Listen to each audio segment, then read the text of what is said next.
The meeting of January the 4th, 2023, of the District Board of the MDC come to order, please. Clerk, please read. It's not. Clerk, please read the roll. There you go. It's on, yeah.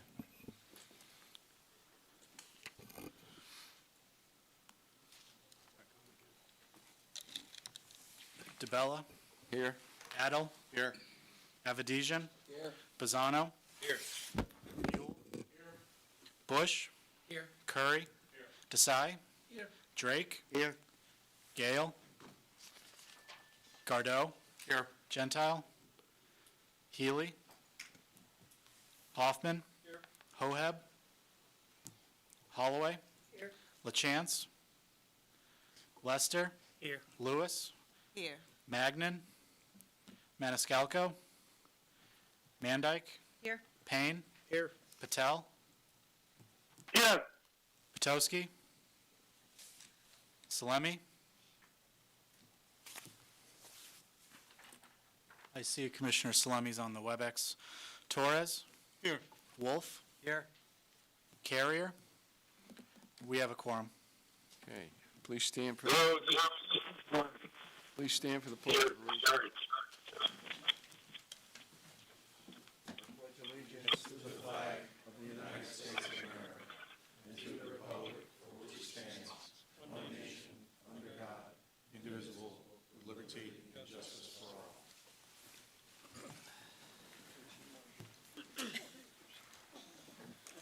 Item number 4, approval of the minutes of the December 5th, 2022 meeting. Is there a motion? So moved. Been moved and seconded. Is there any discussion, additions or deletions? Yes, excuse me, Mr. Chair. Yes, this is Commissioner Commissioner Mandyke. Thank you very much, Mr. Chair. At the last meeting, there was a resolution put forth to increase the amount of, for the Metro Hartford Alliance for our membership. I abstained during that vote. I received a call from the chairman after that. He requested in an effort of transparency that I speak this evening to tell people why I abstained from that vote, so it could be on the record. So just to let everyone know, David Griggs is on my board. I am the executive director of the iQuilt Partnership. So I just wanted to make sure I clarified that and let everybody know, in the interest of transparency, that I told everybody that. Thank you, Commissioner. Further changes or additions or deletions? If not, all those in favor, please signify by saying aye. Aye. Opposed?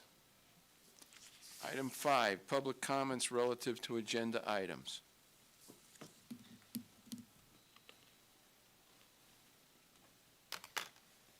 Items, okay, before we have an amendment or an add-on to the agenda, without objection, to refer item number 9, vacancies on committees of technology, to the Committee on Organization. Is there a motion? So moved. Second. Been moved and seconded. Discussion? This has to go back to the Board of Organization. We're going to recess, and they can introduce it and then take action on it. Shouldn't be more than 5 to 10 minutes. Before you do that, you have to entertain a motion to add another member to the Technology Committee. Oh, I'm sorry. Okay. Included in there, in addition to that, it would be to add an additional member for a vacancy on the Board of, the committee, I'm sorry, the Committee on... It's not vacancy.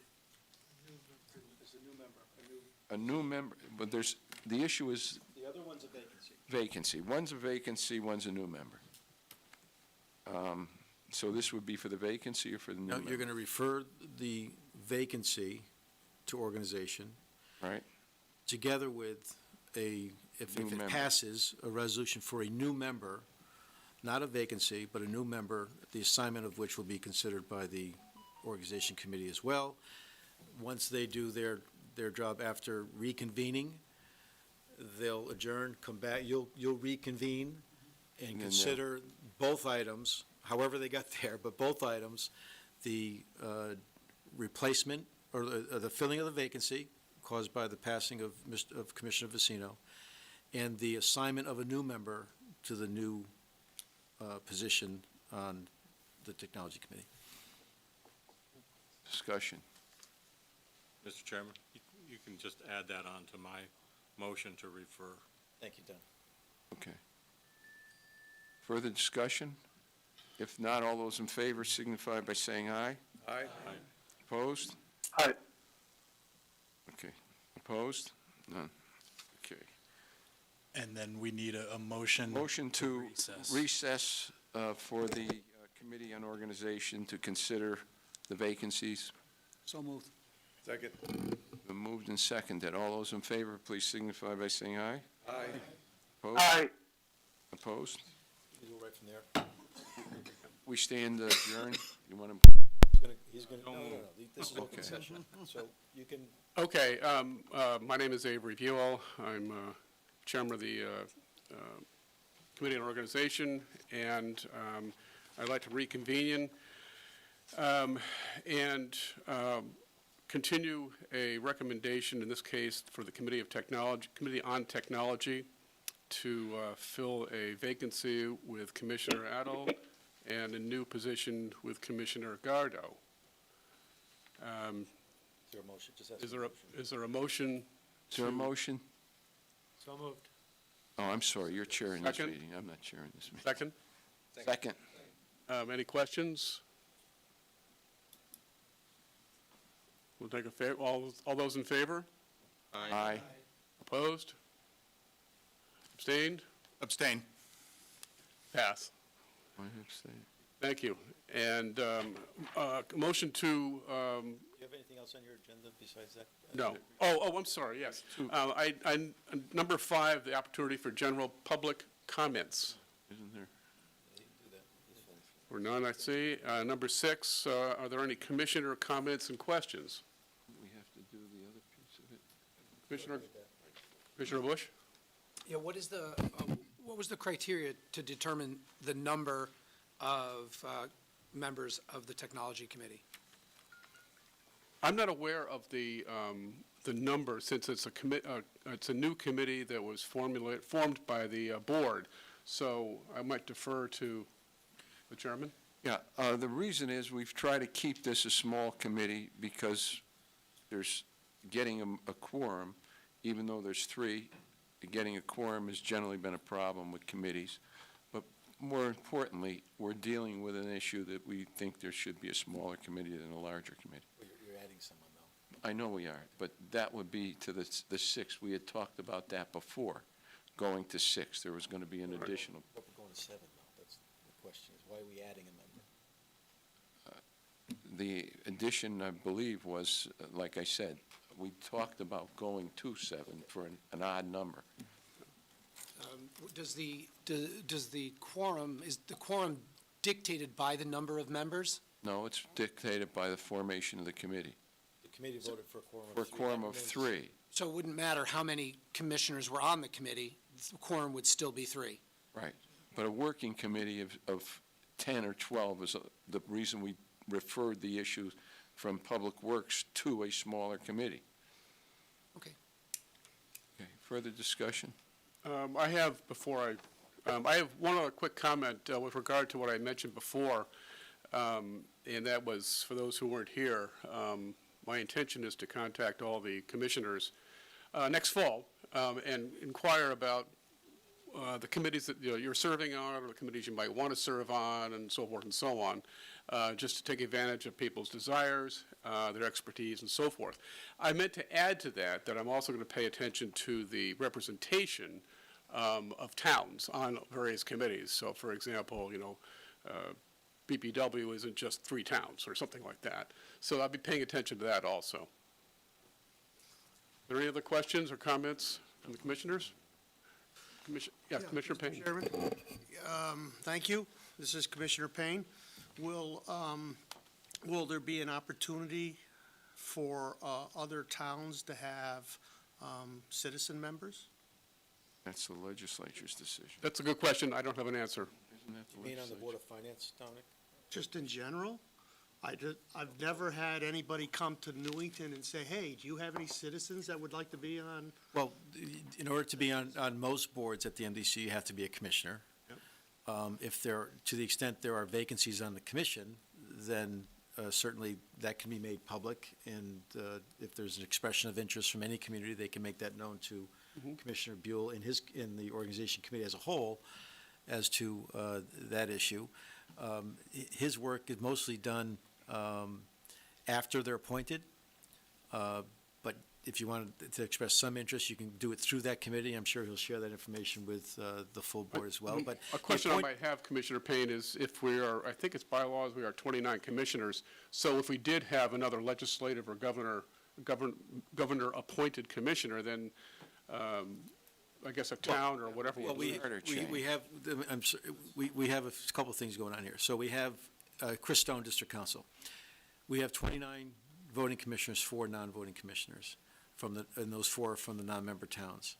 To the extent there's a vacancy in commissionerships, so say we only have 27 filled and there's 2 outstanding, those are, who is placed on the commission is up to the appointing authority for that particular position, whether it's a legislative appointment, a gubernatorial appointment, or a town appointment. This commission has very little, if anything, and by charter, it's very little to do with that.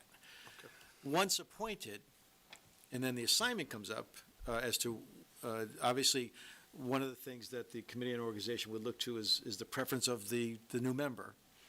The second would be obviously the needs of the commission or the subcommittees to have members placed on those committees, and any other items that the organization committee and the chair have considered to be important. Expertise, you mentioned it, Commissioner Buell, the particular expertise of the commissioner. But that's when you can then offer, if you have someone from Newington or someone from Windsor that you know that could be, I know that there are individuals who's outside of Weathersfield that wrote in support of Commissioner Gardeau for the Technology Committee based upon his expertise and his interest in serving. That can be done, and it would be done through the Chairman Buell and then brought to the Organization Committee. Thank you. Just let me add on to that. There's been some evolution relative to appointees and where they came from. Originally, the district board was formed in 1929. In our charter, it stated, I think it was 12, Chris was 12. I wasn't here. I wasn't either, but I was You may have pretty been here. You close. may have been here. No. But what happened was there were some changes, and they were all gubernatorial appointments. And then I believe it was in the 1980s, the legislature, with it in its wisdom, determined to change the governor's appointees and add to them. And what they did is they reduced the governors to 9, and they increased the number of towns to 16, I believe it was. It brought it to 26. And at 26, it must have been 17. And then in 1993, I think I did it, 94, we amended it in the legislature to add 4 additional appointments that were the appointees of the legislature. 2 from the minority, 2 from the majority. So that meant in the majority, it would be an appointment by a President Pro Tem of the Senate, 1, appointment of the Speaker of the House's appointment, and then the 2 minority appointments, the minority leader of the House and the minority leader of the Senate. That's 4. The other change that was made up until about 1978 or 80 it was, they changed the appointments to people that either passed away or resigned from the district for any reason when there was a vacancy. It was always appointed, filled by the Metropolitan District Commission. They changed it that it would be filled by the proposing, or if the legislature made the appointment and it happened there, they would make the replacement. If it was in a town, the town would make the replacement. And if it was the governor would make a replacement. That's basically been the term of change that we've had, an evolution in that specific point. Now, the question of citizen members, I believe, is also a charter issue, is it not? Well, it's a charter issue. Yeah. But we do have Board of Finance Yep. members who are citizens, not commissioners. In fact, the majority of the Board of Finance membership is comprised of citizen members of the Board of Finance. And I think on, strategic planning, there's Yes. some citizen There's members one, on it as well. I think, So, yeah. That's the extent of non-commissioners It- serving on board. And then the last change was the issue of non-voting, non-member towns. That was done, what, about 10 years ago, 12 years ago? Not that long ago, it was 2014, I believe. 2014, okay, 9 years ago. It was done, and that added, what's it, 4 or 5? 4. That added East Granby, Farmington, Glastonbury, and South Windsor. So that's the evolution of what's happened by virtue of changing our charter by either the legislature, by the legislature. Okay. So, Are there any further comments from commissioners? And I would move to adjourn. So moved. So moved. Second? All in favor? Aye. Opposed? Super. We're adjourned. Okay. Thanks. Would the board please come to session after the recess? So we're now in the district board meeting, and before us, let's see, do we have to take up that issue now? no, Add to no, you agenda, no, warrants. move to the reports. Okay. Item 6, report from the district chairman. Just the issue of the meeting that we had up in New Hampshire, which was, the association that put it on? NEBRA. NEBRA was supposedly a meeting that talked about digesters, had some discussion of the question of PFAS. Fortunately or unfortunately, I don't know what you want to say, it basically turned into a question of totally PFAS, because it was just one constant issue with the federal government changing. The EPA had changed the issue of PFAS in terms of from 10 parts per 10 parts per trillion to under 2 parts per trillion. The significant issue was that Scott has responded to. We had either placed it sludge on land in a landfill, or it was incinerated. Based on what EPA was stating, they were, the states, 2 of the major states in New England outlawed it being placed on the land because of PFAS, obviously, in the sludge would penetrate and go into the aquifers and consequently created a problem.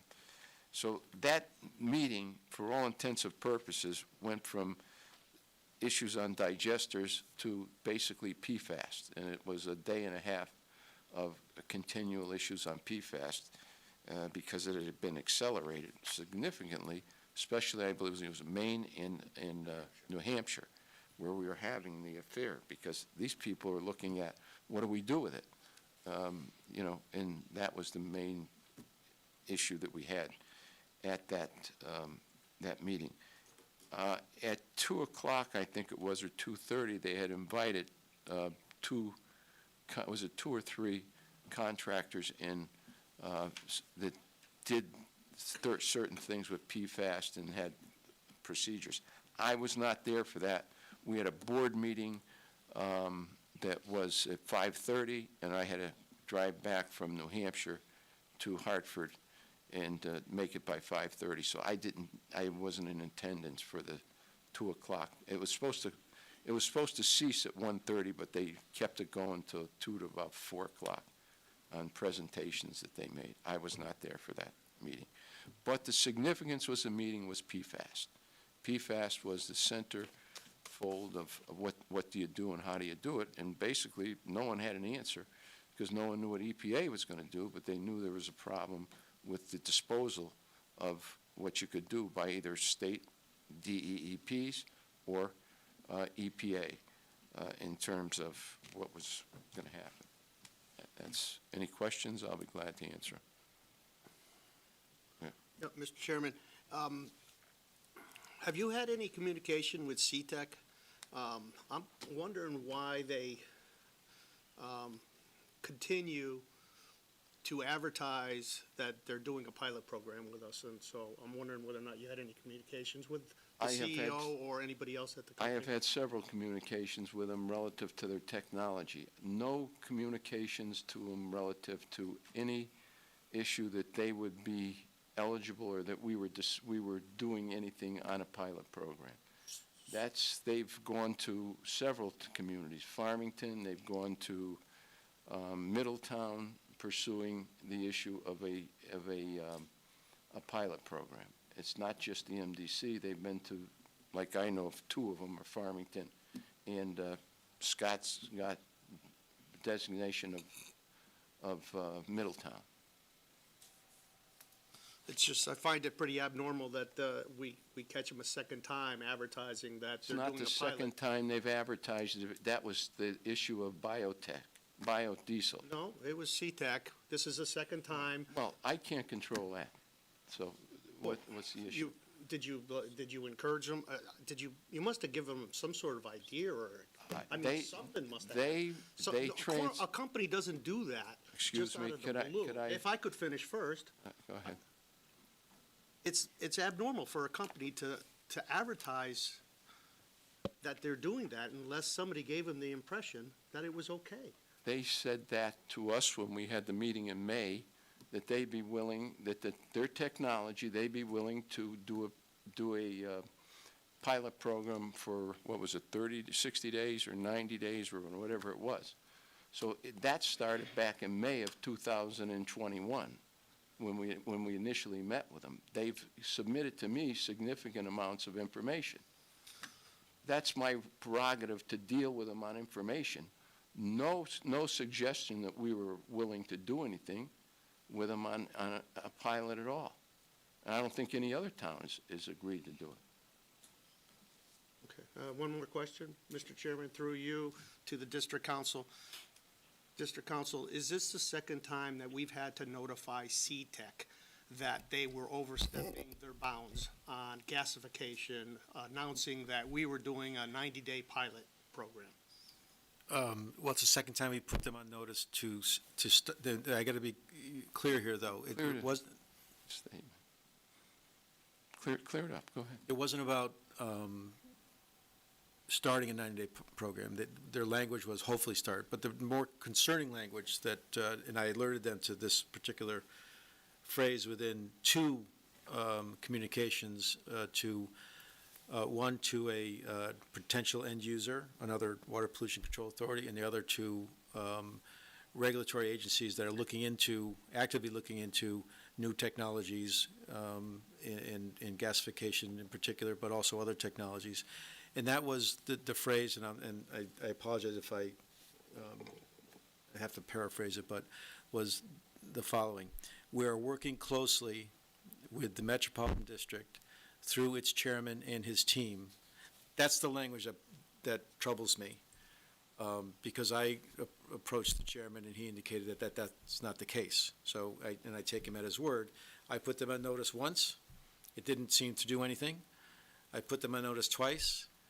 I don't think this, three strikes and, we're going to be forced, because again, we don't know who sees those types of communications. What we do know is that it's an emerging industry, these new technologies, that they're competitors, that one of the instances in which the statement was made was also at a conference, verbally, but in the writing I have two instances. And so I'm going to assume that if it's in the public arena, that it's permeated throughout the public arena. For purposes of me representing the MDC Commission. And so my concern was sending that message and doing one of potentially, and I shared this with the chairman, potentially one of two things: querying the potential pool of competitors with the district for potentially, and you haven't decided this yet, we're a long way from there, but potentially providing some sort of service or technology to the MDC. If a competitor knows or feels that there's already an in for someone like C, or any company, let alone C, any company, they would probably dissuade them from investing what it could be several $100,000 in a response to an RFQ, RFP, than not. So that was the first concern. The second concern was if, whether it's C-Tech or ABC Corporation doing the same thing, has a technology that is quite effective and state-of-the-art and something we want to take advantage of, we wouldn't want that company to be disqualified from participating and have our 400,000 customers, 110,000 accounts, not be able to take advantage of that technology because the bidding process, the procurement process was biased, skewed, and leaned towards one particular competitor. So those are my concerns. It has nothing to do with C-Tech, that technology, that's way over my head. It has to do with the representations of working closely with the Metropolitan District through its chairman and his team. And we had, Through you, Mr. Chairman. yes, Commissioner Patel. I also stated, and I think correctly, our council notified them. Short of that, if somebody makes a false statement, you cannot do much about it. And those who follow that or believe them, and if they do something without checking with us, then that's their fault. You cannot just control all over whoever makes all kinds of false statements. So I think council correctly notified them, and short of going to court or all that, I'm not sure whether it is worth going in a court and fighting. Thank you. Just to clear the issue up, we're going to take that up on Friday. Chris and actually Joan Gentile has made a proposal to us, and Chris and the staff are crystallizing it. Chris, you want to just briefly, so that we straighten this out going forward? Chris Stone, District Council, and encourage all, whoever can attend, either in person or remotely, do so. But it's going to be what hopes to be a very substantive meeting of the Technology Committee on Friday. We'll present a proposal to develop what's called an RFI, a request for information process, that is not targeted to one technology or one company, but to the I'll call it the technology public in general, where they have an opportunity, and it's a very wide distribution or circulation, where they would have an opportunity, and everyone would have an opportunity to respond, provide us information about their technology, understanding that that doesn't involve a commitment from the MDC to a contract, doesn't involve the commitment to the MDC to even engage in that particular technology, but it allows us, or that committee, to take a broad approach to seeing what's out there. Now, I say that and I've indicated to Commissioner Gentile about this, and she was the one, she initiated this whole process. You know, there are a couple things that have to happen first, right?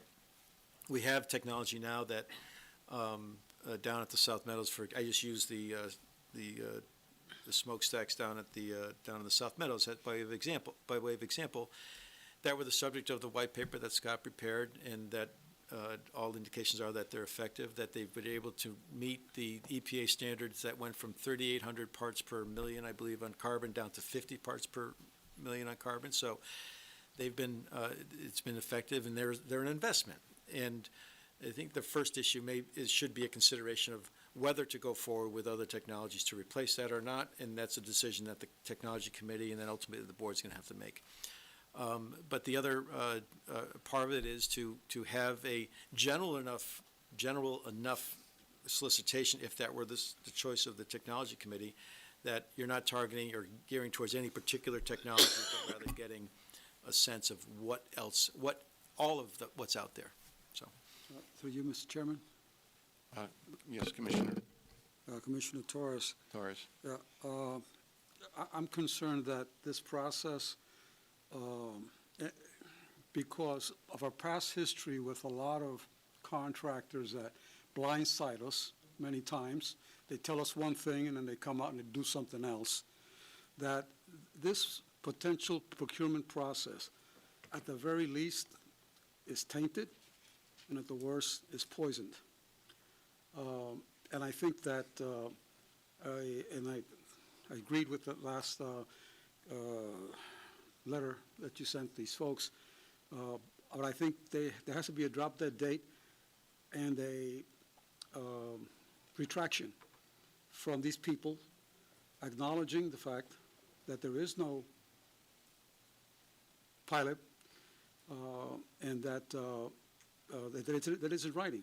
Because I think it couldn't do us a lot of harm down the road as we go into a procurement process for the very reasons that you just stated.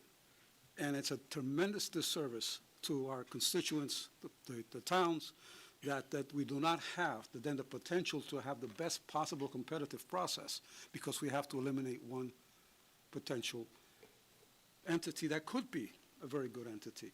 And because they're playing these games, and I don't know if they understand the repercussions, of what they're doing, as we do. Maybe they don't understand government procurement processes, but, this is a very serious matter that leaves us open to all kinds of liability issues down the road. So I would recommend that we have a drop-dead date, ask them in writing to clarify the fact that there is no such thing as a pilot program envisioned, okay, and that their communications have been solely for the purpose of technological information, period. Well, I think we're going to do it in a general manner so that we avoid any back and forth with any contractor, because we don't have any relationship with them other than they were soliciting information. I think that's what Chris is trying to do, a request for information, so that no one can say that we're doing anything for anybody else. I understand that, but the issue is that, as Corporation Counsel has stated, this is in the public domain. This information is out there, so anybody out there has access to this understanding that they already have an in with the MDC, and it's not true. Well, we're going to make that clear at the meeting on Wednesday, that why we're doing this. I'm sorry, on Friday. And that, if I might, Mr. Chairman? Yeah. And that has, the Friday has a lot to do with a more positive way of moving forward Right. on these types of issues. But to your point, Commissioner Torres, and absent any objection, I will, we walked up to the line on that last letter we sent out, and we gave them the warning similar to what I'm alluding to this evening. But we can take that next step, and since, if it happens again, then there will be a consequence. But, and hopefully it won't happen again. This is not about, punishment, but just about consequences, right? So if it were to happen again, then, and I'll spell out the consequence, I'll make sure all of you get a copy of that letter. But it's very difficult, as you just alluded to, Commissioner, it's very difficult, if not impossible, to unring the bell, right? The information's out there. So the best we can do is another firm warning with a consequence, and ask for the retraction sent to us. So if we get a question, then it was from somebody, are you or aren't you, we can point to that retraction as clear indication that we're not. Further discussion. Okay, what do we have, a motion? Nothing before us. Okay. We can proceed. No, don't we have to take action on We're on your point? report, so Okay. do you have anything else? Item 7, report from the Chief Executive Officer. Thank you, Mr. Chairman. I got 3 quick items, and it will be quick. As you know, and I appreciated your patience last month in presenting the management study last December 5th, I think was our meeting.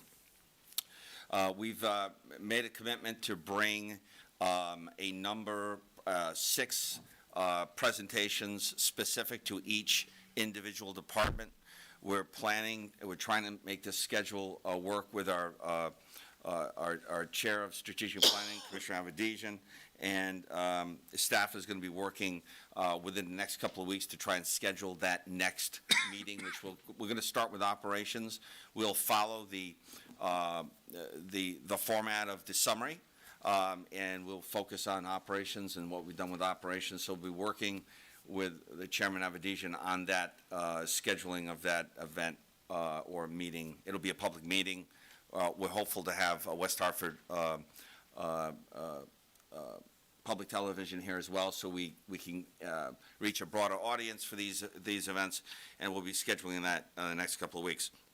I'm not going to get into too much detail on our DPH hearing tomorrow.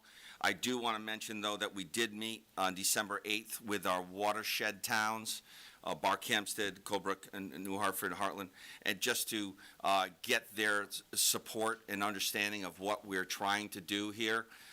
They've been very supportive of us, and they're very hopeful that we are successful in our hearing tomorrow.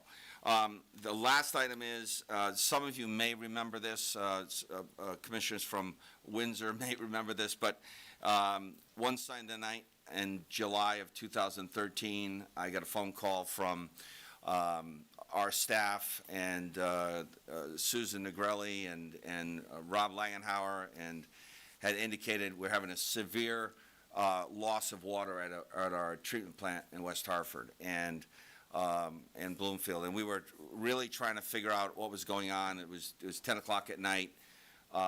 Usually when they have a major water main break, when you're losing 2 to 5 million gallons of water, someone calls, police, fire, someone makes a phone call and says, we got a big water main break somewhere. With more than an hour of no phone calls, my immediate reaction was the river. There's a crossing, water crossing that we can't see. And it happened to be Palisado 159 over the bridge there in Windsor. And sure enough, our 20-inch main had blown in the river. And the important part of this is we have water crossings that are Achilles' heel, right? So we have a water crossing, a North Main transmission main that crosses over the dike system in the northern part of Hartford. We have a water main that crosses on the south part by the old trash plant across the river to East Hartford. And these pipes are the same vintage as the pipe that blew in over the bridge at 159. We immediately fixed that, but we knew that there was a strategic issue of getting a new water main across the Connecticut River for purposes of being able to replace the existing ones that are there. Again, same vintage, late 60s cast iron pipe. We are very successful, and we've been notified, and I want to thank Chris Levesque and Dave Banker and Sue Negrelli and Chris Stone and Steve Bonafante. We've been notified. We've received a $2.5 million grant for that water main, and we've been planning for that and hoping for that grant, which is going to be successful. It's roughly a $25 million project, but it's going to allow us to not rely on, remember, we got two pipes serving the east part of the river, and they're both the same age. It's like replacing the light bulb at the same time. What do you expect? The light bulb to go off at the same time. So this is very important for us. We'll be working diligently to execute that project once we get that grant money in place. So, Okay, Scott, just going back to the first issue with strategic planning, you're also going to contact our towns and make them aware of what we're doing on the study. yes, And yes, we will. We're going to be a substantial amount of information, and it should be definitive to them as well, because they're the paying the bill here. Yeah, absolutely. And we're going to try and keep these meetings down to an hour and a half with half hours of questions. It's a lot of information. We don't want to have to repeat it, so that's why we want to invite our towns. We also want to have them publicized with West Hartford TV so that we can reach as many people as possible. But yes, we will be inviting our towns. Are we going to have a web access to that? We always do. We'll have that as a We'll public have a web- public meeting. so Public we'll- meeting, we'll have web access. Yes, web access. Okay. Yep. Are there questions? That- That's the end of, are there questions to Scott's report? Okay, let's see. Don't forget me again. Number 8, report from the district council. I wouldn't forget the district council. Chris Stone, District Council. Thank you, Mr. Chairman. Just two things. You received an email from me just before the holidays, I believe, just before Christmas, regarding the Marriott assessment appeal. As you recall, we were successful at the appellate court level on that appeal. In the time frame by which the other side had to appeal that ruling lapsed in mid-November. We got an email just before the holiday, or the lawyer representing us got an email just before the holiday indicating that the notice from the court about on the ruling had gone into his spam filter of his email. He never got notice. He has since filed what's called a petition for late filing of a petition for certification to the Supreme Court of Connecticut to review or reconsider our appeal. We've objected to that.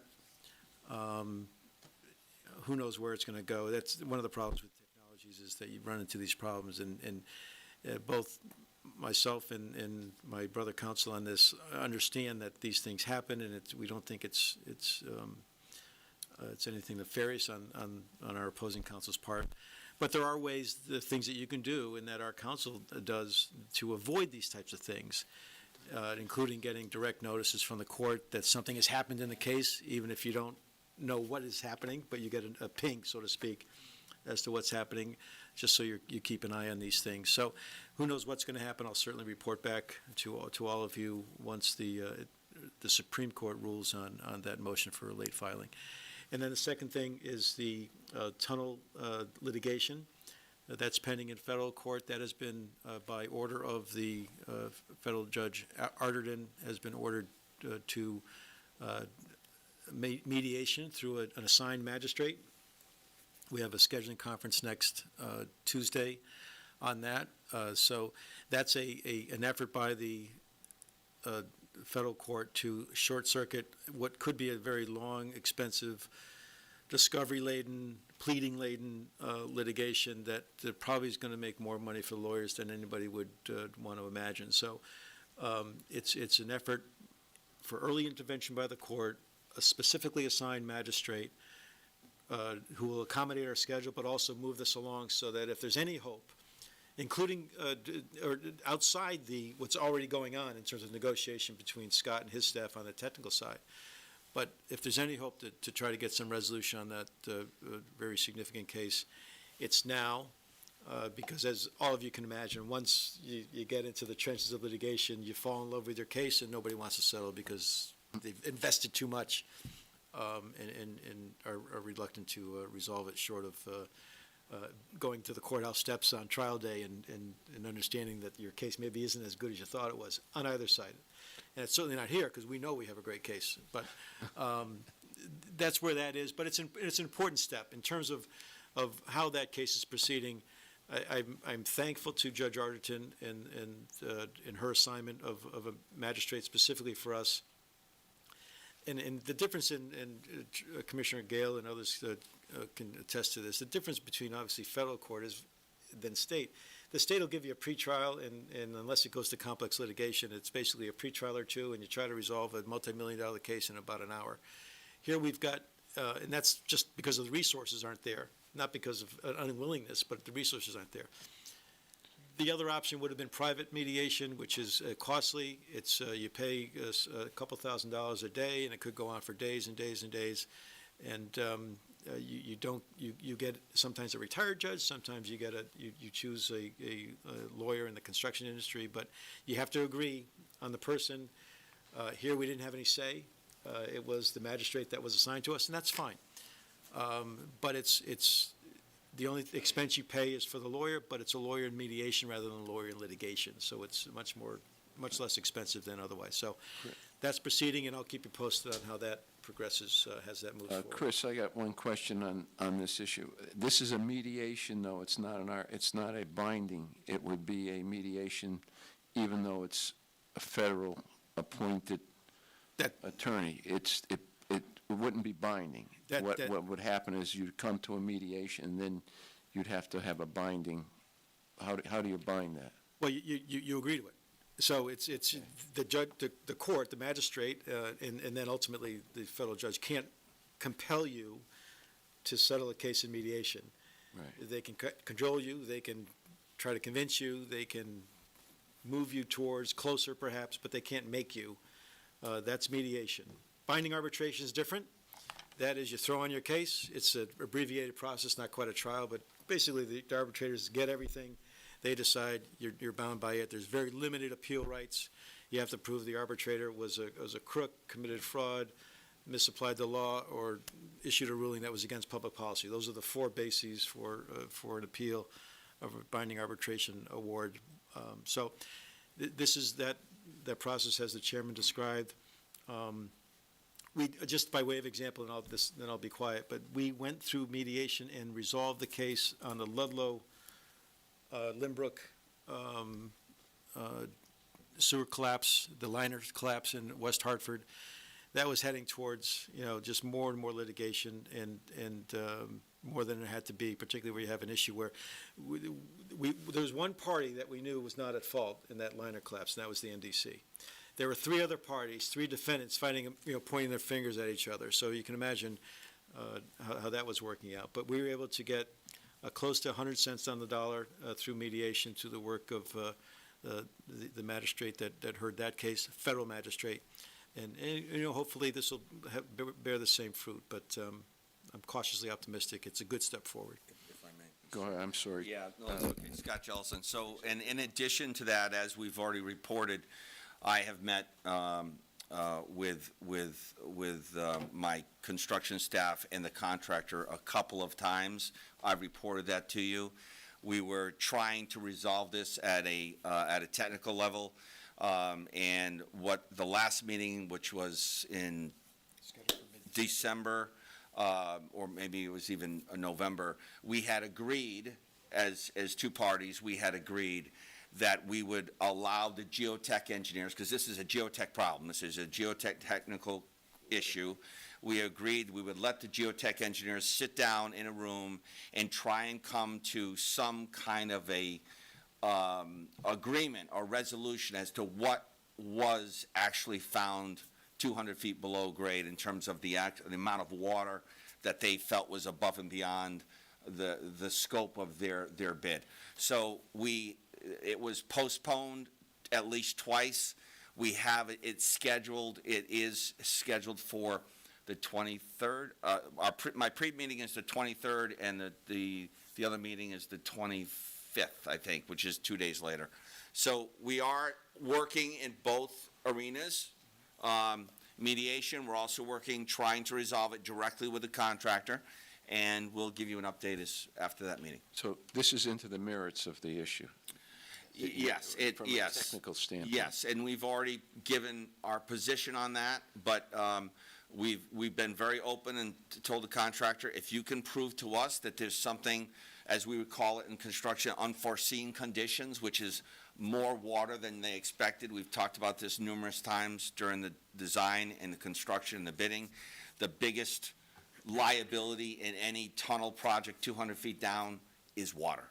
And they have to prove to us that they experienced more water than our geotech boring information provided. It's really the issue. This is significant in the sense that they had agreed to do it before and then never did it. So if they show up, it'll be significant. Yeah, so it's scheduled, the meeting's scheduled for the 25th of January, and go from there. Commissioner? Mr. Chairman, through you, I guess. Commissioner Taylor? I guess my question is basically, what's our exposure here, if any? I mean, what are the parameters that we're dealing with within this particular context? People are talking about having discussions and mediation, but I mean, can we get, as commissioners, some idea of what our exposure is? Because I think that that's important for people to have an idea.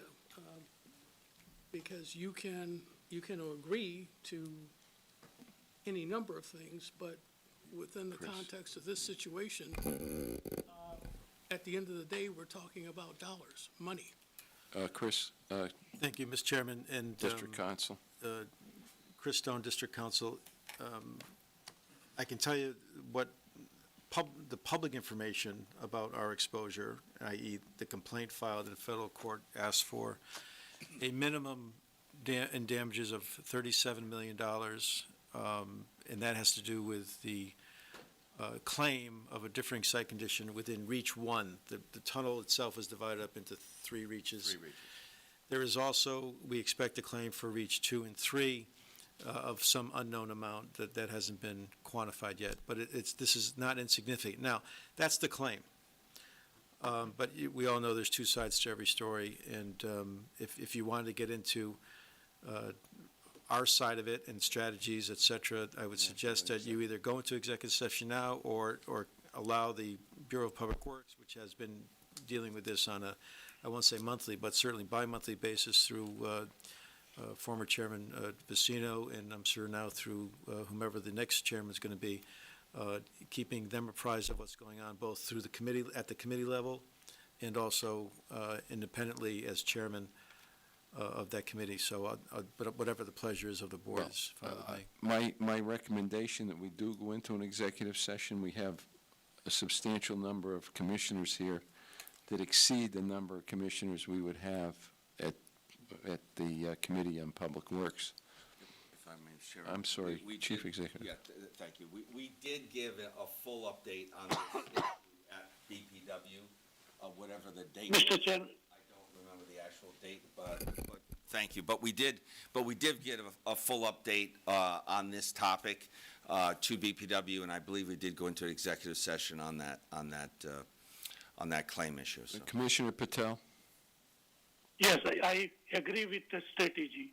We should not be discussing this right now, and it should be very confidential, because this is all here, our estimate. Don't project so that they can estimate about how much we are ready to pay. So stay out of it. Thank you. Staff has done a good job. They will document, and then we will have continue resource available to assess what we need to do. Thank you. Is there anyone that wishes an executive session to discuss this? How much time are you talking about, Chris?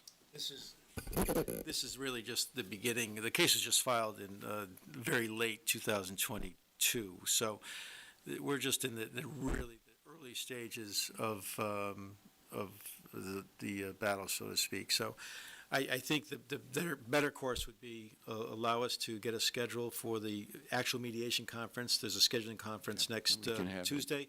I could submit, that's not confidential, that's a public record of the court, so I can send each of you an email alerting you as to the timing of how it's going to proceed, and then has each mediation session either takes place prior to or just shortly thereafter, report back to whatever board the chairman decides, whether it be the full board or continue with the Bureau of Public Works, that we do that. And then along the way, as we report to Bureau of Public Works, then give an update to the board as well.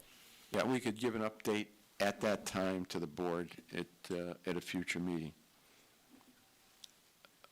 Any objection to that? No, sorry. Okay. Further questions of the Chief Executive's report?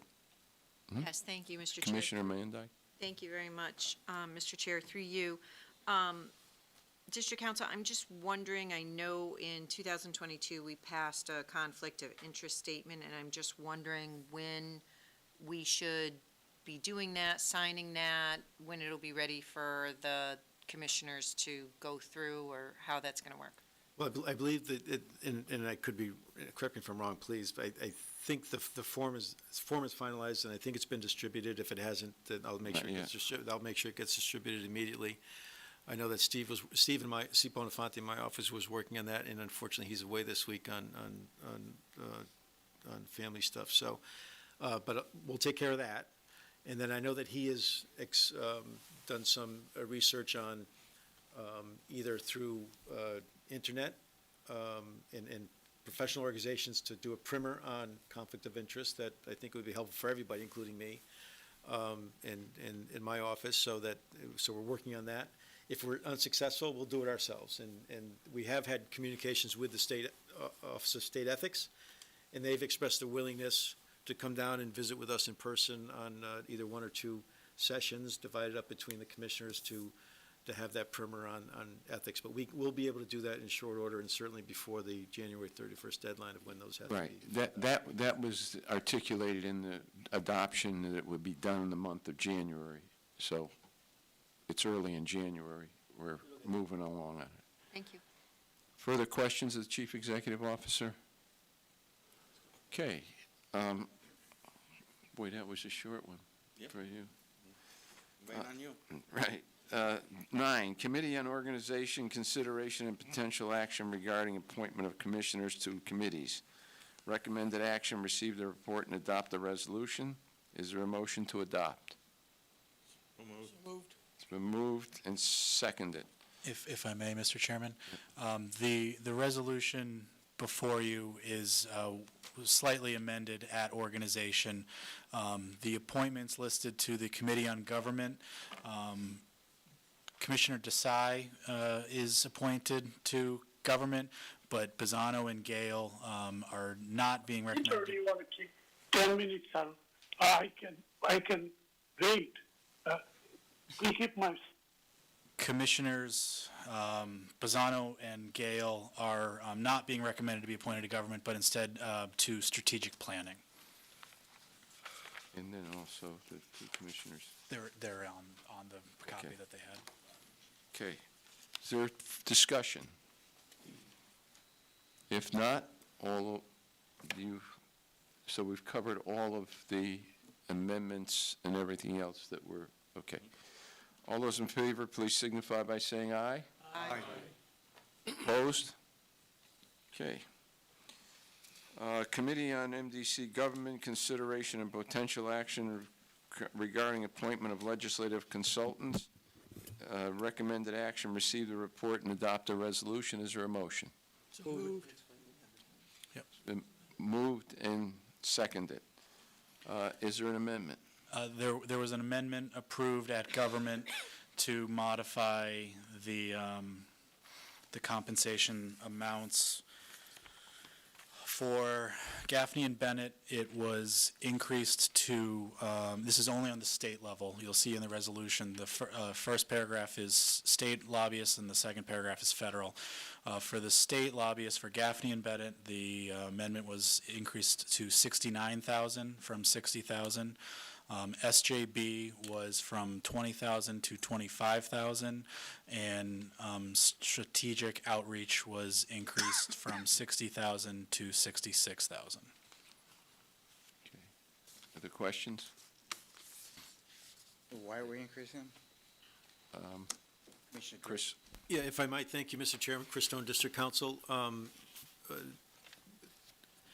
The three lobbyists at the state level have been our lobbyists at the state level.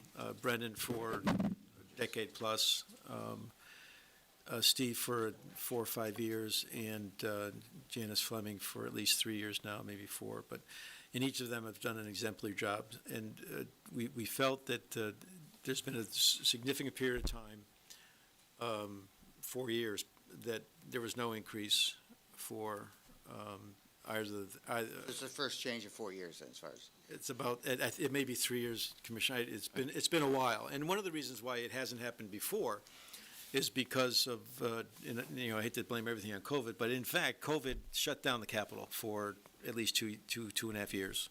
And the work that had to be done, where one time you had to be at the Capitol and wait around, was done telephonically, through Zoom, et cetera, Zoom meetings. And I won't say it was any easier substantively, but at least practically it was easier to do it that way than to be at the Capitol trying to hunt people down. So we did not increase them during that period of time. And there wasn't necessarily a direct request from any one of the three for a particular amount of money. They just asked, would we consider it? And I met with the chairman we arrived at numbers that to us made sense, but it's obviously it's up to this board to consider it and approve it. They all do really good work. It's good to have a consistency at the Capitol with who's representing you, so they know that when Brendan's there representing the MDC, he's a longstanding MDC lobbyist, he knows what he's talking about, he can be trusted, and likewise for both Steve and Janice the same. I use Brendan only as an example. They're all trusted up there at the Capitol and all do really hard work for us. So we're asking for what I consider to be, particularly in light of what's happened over the past 2 or 3 years, and no increase, a modest increase. We can do that within your existing board budget. We don't have to add money to the budget that you just approved for 2023. And I truly think it's money well spent. Further discussion? Commissioner Lewis? Yes, thank you, Mr. Chairman. While we're voting on the lobbyist contracts, I just want to acknowledge the work that Janice Fleming Butler did over the summer. She is a friend of mine, and I am also a member of the Voices of Women of Color. But she held 6 house parties over the summer. And at these house parties, she invited organizations and residents of our membership towns for the purpose of updating them on what she did during the session and to answer some really tough questions that the community has regarding MDC. She had everyone sign in. It was an amazing time. We even had Scott at the last one we had, and he heard from our consumers and gained the support of the people that was at the party. And they are also going to join Janice in advocacy at the LOB when needed. So I just wanted to put that on the record. I'm super proud of her, and I just wanted you to know how firsthand how serious she takes this opportunity. Thank you. If not, all those in favor, please signify by saying aye. Aye. Opposed? Okay, now, we've got to go back to an agenda item, Adam add. I'm going to let John explain what happened, what we failed to do, and we're resolving how we resolved it. Yeah, if somebody could make a motion to amend the agenda. Every January, I report as the district clerk service of the tax warrants on the member towns. And it's just basically notifying you that the tax warrants were served and received. So if somebody can make a motion to amend the agenda with a 2/3 vote, I'll just deliver that report. Mr. Chairman, Add an addendum to the Seconded. agenda. It's moved and seconded. Is there objection? With no objection, it's before us. Go ahead, John. Okay. Service of tax warrants for fiscal year 2023. Pursuant to the charter of the district, section 3-13, the district clerk reports the tax warrants for fiscal year 2023 drawn by the chairman of the Metropolitan District in favor of the treasurer have been served on the following: Town Clerk Marguerite Phillips, Bloomfield; Town Clerk Robert Pasek, East Hartford; Town and City Clerk Noel McGregor, Hartford; Town Clerk James Krupiansky, Newington; Town Clerk Sandra Merrill Wiliba, Rocky Hill; Town Clerk Essie LeBreau, West Hartford; Town Clerk Sue Schroeder, Weathersfield; Town Clerk Anna Posniak, Windsor. Receipts for these tax warrants have been received and are on file in the office of the district clerk. Respectfully submitted, John Myrtle. Okay. And no action is necessary. No action, it's been received by the board, no action necessary. It's a housekeeping issue that we moved on. Before I go any further, just because we're dealing, I should have pointed this out in the committee and organization, there's a document that we have on hand that basically lays out the commissioners, committee assignments, names of commissioners, term of expiration and service, their cell numbers and residential phone numbers. It's a public document. It also deals with the appointees, who appoints the specific commissioners here, by town, by legislature, and by gubernatorial appointment. It's always been a lot smaller. We've sort of, I guess that age has some effect on this. We've made it a lot larger. It's easier to follow because of the amount of detail that's put on here. Jackie, you also had some add-ons to it. just the amendments to this? Just, Yeah, I spoke with Mr. Myrtle about it, and he said it would be easy. yeah, just explain what they, Oh, all we wanted to do was, sorry, Commissioner Van maximum. Dyke, at the bottom of the sheet, sorry, Avery. right down here. Right down at the bottom, we Add a line. note how much the quorum is, and I just asked down at the bottom that we also, some of our committees have specific numbers that we cannot exceed according to our charter or our bylaws, and I asked that that be noted, so then we know how many people we can only have on the committee. Some are, doesn't matter, and some do, so Mr. Myrtle said that that would be an easy add for him on the Okay, committee. that's from everybody will get copies of this, and you can access it. It changes with people leaving and coming on, and we update it on a weekly basis, I think, or as-needed basis. That's it then. Scott, you missed this time. Opportunity, general public comments. Well, I had a bet, and he delayed, so I lose. Opportunity for general public comments. You actually behave yourself I tonight. know. Commissioners' questions and comments. Other business? Mr. Chair? John. Commissioner Avedisian. Yes, Commissioner Avedisian, through the chair to District Council. Just so I understand, because I'm a little vague on this, today, one of our commissioners, Mr. Mendyke, had to explain the reason for an abstention. Now, I look through Robert's rules, I don't see anything, but does that mean now that anybody that does that has to explain it, or is that something that is just, was asked for and not necessarily required? Chris Stone, District Council, and as set forth in the memorandum that I sent out regarding recusal not too long ago, it's not something that's required. It hasn't been required by the district, and most recently, we've had 2 recusals in which I believe one was explained, one reason was not explained. It's solely up to the individual commissioner, and I believe, and Commissioner May, and I can correct me if I'm wrong, is that she did so at the request of another commissioner, and she honored that request.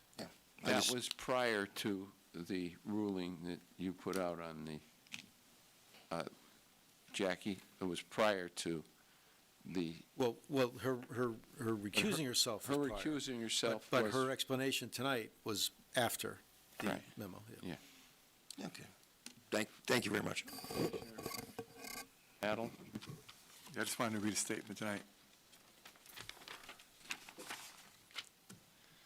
I want to say that I've known Bill DiBella since I was first elected to the Weathersfield Town Council over 20 years ago. Bill has been in public service long before that. As mayor, I served on a committee led by Bill whose goal was to mediate the differences CRA and MDC were experiencing. Both parties weren't bargaining in good faith, meaning CRA, so that effort failed and it cost us all, the district, quite a bit. However, I've come to admire his efforts and try to end that conflict. Since then, since the beginning, Bill and I have had several other commissioners have been discussing new technology for both the old CRA plant as well as our own plants. We have discussed methods that works, others that have proven not to work, and technologies that work in other parts of the world but haven't been proven yet in the United States. A lot of negativity has surrounded us for several months now. Prior to this, I believe that for the most part, we commissioners have acted in the best interest of this organization. However, for the moment, I don't believe that to be the case. It appears to me that some of us have acted not in the best interest in the organization as a whole.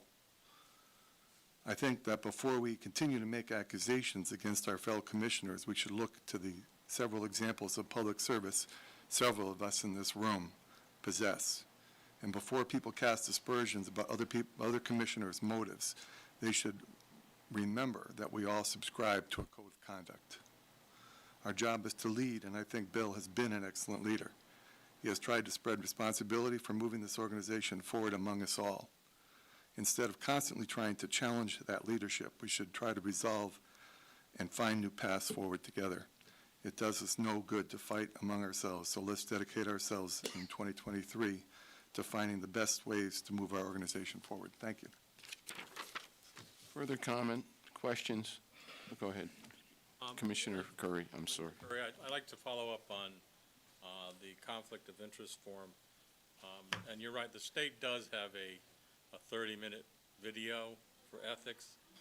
It's short, depending on how many questions they may get once they present it, but I would suggest that we look to that and provide that to our staff and to our fellow commissioners, and then have them sign off on the form, not until they receive some type of formal training.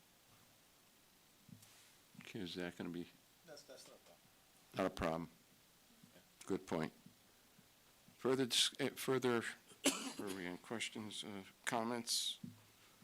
If not, is there a motion to adjourn? So moved. Without objection, we stand adjourned.